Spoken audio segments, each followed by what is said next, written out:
Last year we tested the Volkswagen Passat, which you can see up here if you click on the link. It costed about 30,000 euros, and people said that it's a boring car, that it's almost invisible on the road, that it's just air.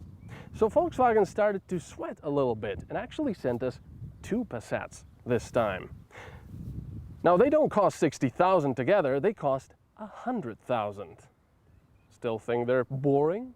Now what's the difference? This one says 4Motion on the mask, and this one says Alltrack, even though they're both all-wheel drive.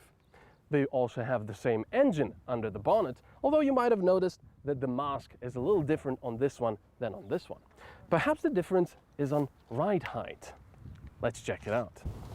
The height of the regular Passat is about 6 centimeters. The Alltrack Passat, on the other hand, has about 7 centimeters, which means you won't just be able to drive over these kinds of rocks, but also over these kinds.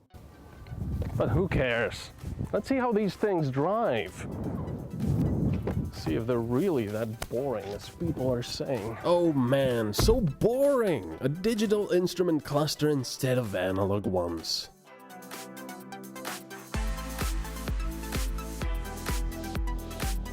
We'll test the standard Passat in an upcoming video. But you can still look at it, since it shares a lot of its shapes with the Alltrack. But let's return to the Alltrack, an estate car which offers some limited off-road abilities, although it's more at home on paved roads.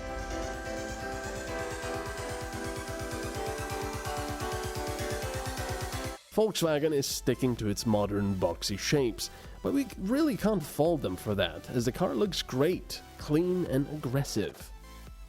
And let's not forget those 19-inch rims.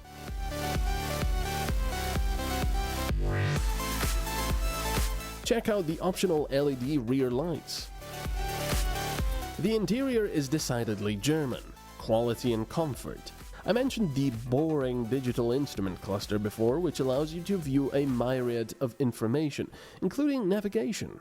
The system works fantastically, although you do have to also buy the optional larger infotainment screen, which is thankfully intuitive and doesn't get rid of mechanical buttons in favor of 1,000 submenus.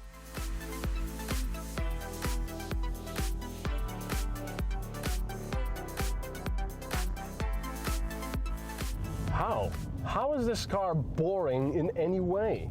Not only is it not boring, it's actually very nice and also of high quality. It's very German. All the buttons have a nice mechanical feel and they're nicely shaped. They're also in very logical positions. So never you'll be going like, oh, where do I turn this off or where do I turn that on? Like the climate control. I have climate control buttons and the passenger has them. Also, the infotainment system has its own buttons, so you don't have to go through the sub-menus and sub-menus looking for something. The steering wheel is excellent. It's very comfortable, very nice. It's got all the buttons for your cruise control and so on. And behind the steering wheel, you've got this lovely digital speedometer and RPM meter instead of the usual analog instruments. How is this car boring?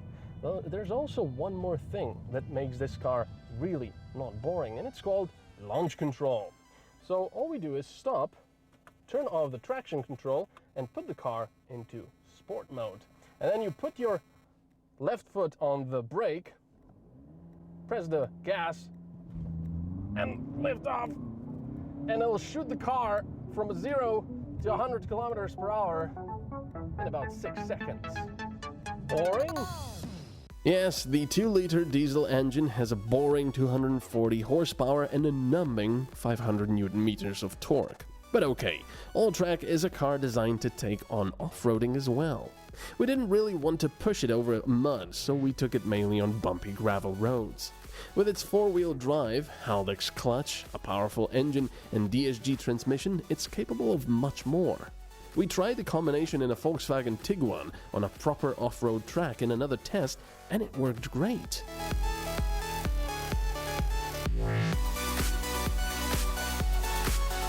Although you have to pretend you're an owner of a 50,000 euros Passat and ask yourself, would you really drive your baby over mud and rocks like that?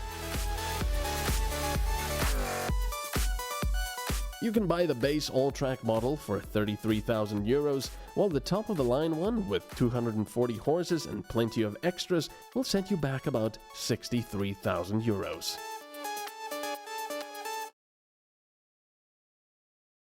Also, if you're a car engineer, this is where you put the rear view camera, hidden behind the badge, so it doesn't get dirty in bad weather.